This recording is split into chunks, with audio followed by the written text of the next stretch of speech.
தஞ்சையில் நடைபெற்று வரும் மாமன்னன் ராஜராஜ சோழனின் 1040வது சதய விழாவை முன்னிட்டு அவருடைய உருவ சிலைக்கு அரசு சார்பில் மாலை அணிவித்து மரியாதை செலுத்தப்பட்டது.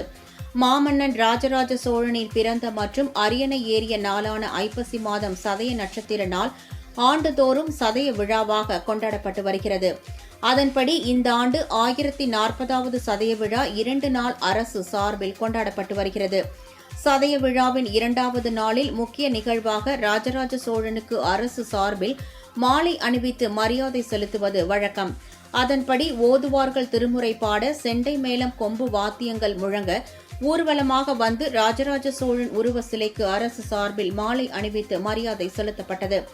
இந்த நிகழ்வில் மாவட்ட ஆட்சியர் பிரியங்கா பங்கஜம், ஸ்ரீசைல ஸ்ரீ கைலை மாசிலாமணி தேசிக ஞானசம்பந்த பரமாச்சாரிய சுவாமிகள் உள்ளிட்டோர் கலந்து கொண்டனர். முன்னதாக கோவில் வளாகத்திலிருந்து யானை மீது திருமுறை வீதி உலா தொடங்கி தஞ்சை நகரின் முக்கிய வீதிகள் வழியாக வலம் வந்தது. இதனை அடுத்து பெருவுடையாருக்கு 48 வகையான திரவியங்களை கொண்டு நன்னீராட்டு நடைபெற்றது. பின்னர் பெருவுடையாருக்கு அலங்காரம் செய்து தீபாராதனை நடைபெற்றது. இன்று மாலை ராஜராஜனின் பெருமையை போற்றும் வகையில் பல்வேறு கலை மற்றும் நாட்டிய நிகழ்ச்சிகள் மற்றும் விருது வழங்கும் நிகழ்வு நடைபெறவுள்ளது. சதய விழாவை முன்னிட்டு ராஜராஜ சோழன் சிலைக்கு ஆயிரக்கணக்கானோர் மாலை அணிவித்து மரியாதை செலுத்த உள்ள நிலையில் நகர் முழுவதும் போக்குவரத்து மாற்றம் செய்யப்பட்டுள்ளது. பாதுகாப்பு பணியில் 300க்கும் மேற்பட்ட போலீசார் ஈடுபடுத்தப்பட்டுள்ளனர்.